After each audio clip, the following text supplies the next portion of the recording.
Evelyn Parker and Grace Miller had been inseparable since the first day of high school. They shared lunches, studied together, and spent weekends talking about life, dreams, and the future they imagined side by side. Evelyn came from a modest family, hardworking and disciplined, while Grace belonged to a wealthy household where everything came easy. Yet, differences never stood between them.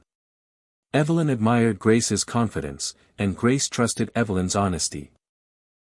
They called each other sisters, not by blood, but by choice. After graduation, Evelyn earned a scholarship in journalism, and Grace decided to pursue literature. They rented a small apartment together in the city, promising to support each other through every hardship. Evelyn worked part-time at a cafe to manage expenses, while Grace devoted her time to writing her first novel. Every night, Evelyn would read Grace's drafts and encourage her to continue, believing one day Grace would become a renowned author.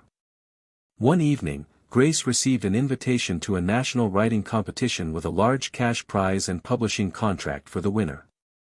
She hesitated, unsure if her work was good enough. Evelyn insisted she participate and even helped her improve the manuscript. For weeks, Evelyn sacrificed her rest, helped with editing, formatting, and final submission. Grace thanked her with a warm smile, saying, "If I win, it'll be our victory." But destiny held something else.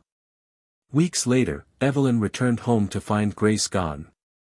Her clothes were missing, the apartment half empty. On the table lay a single envelope with Evelyn's name written on it. Her heart tightened with unease as she opened it slowly. Inside was a letter, simple yet devastating.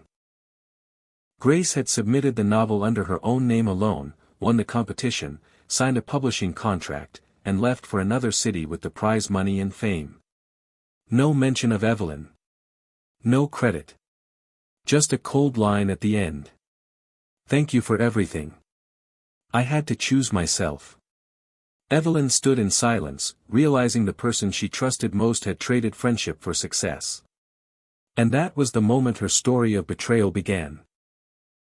Days passed, but Evelyn could not forget the empty room, the letter, and the silence Grace left behind. She tried to continue her routine, but every morning at the cafe, the sound of coffee cups and customer chatter felt heavier than before. Her mind kept returning to the nights she spent editing Grace's work, believing it was a shared dream. She felt foolish, yet determined not to collapse. Betrayal had cracked her heart but not her will. Evelyn decided to focus on her own writing.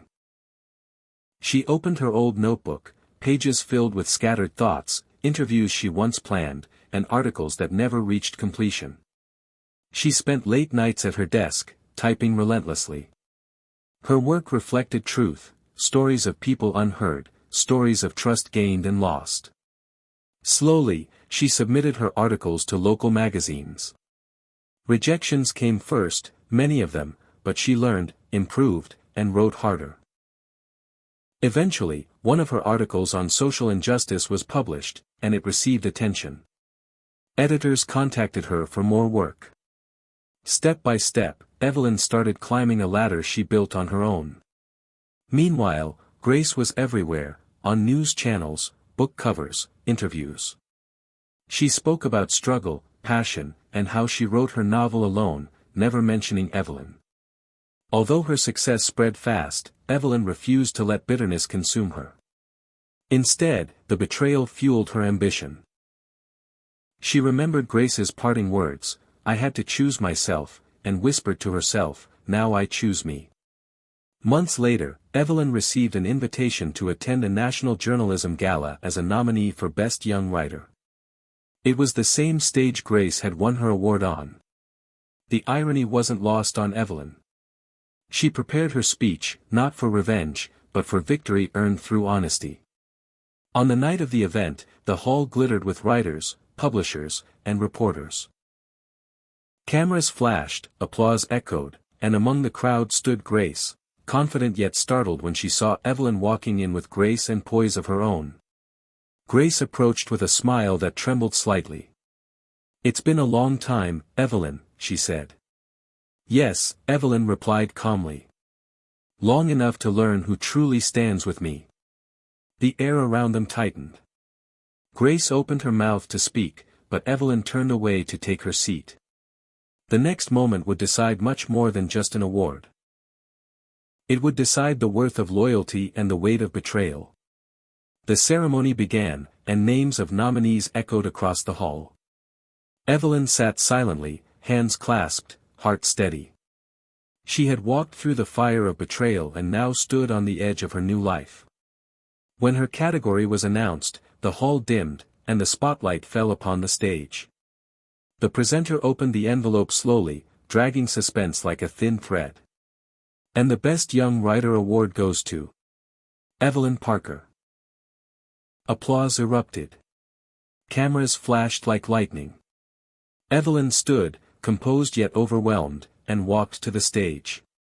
As she held the award, she looked at the audience, writers, critics, and somewhere among them, Grace. Evelyn's voice was firm when she spoke. Success built on honesty stands longer than success built on stolen foundations.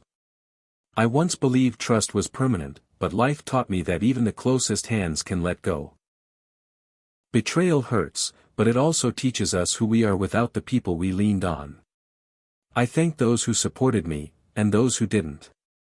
They shaped me equally. The hall fell silent for a moment, then clapped louder than before. Grace lowered her eyes, jaw tight, unable to hide her regret.